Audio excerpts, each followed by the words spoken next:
Ito na guys yung aming ampalaya na dinilig. Ayan. Nalagyan na ni brother ng nylon. Diyan na siya kakayap at magbubunga. See. Yan.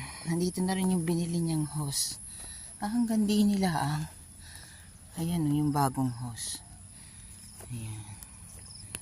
Ayan. At kami nagpipitas ng talong. Sa aming talong na lanta na. Dito guys sa dulo ay lanta na talaga. Doon na lang sa bandaron. May talong. At ang mura na guys ng talong. 25 pesos na lang. O diba? Grabe na. Pero pambili na lang to na pakain ni Maria at ang diba panggastusan. Yan na lang ang makukuha namin dyan. Yan, ito buhay pa. Pero yun, patay na, patay na. Doon na lang sa dulo maganda.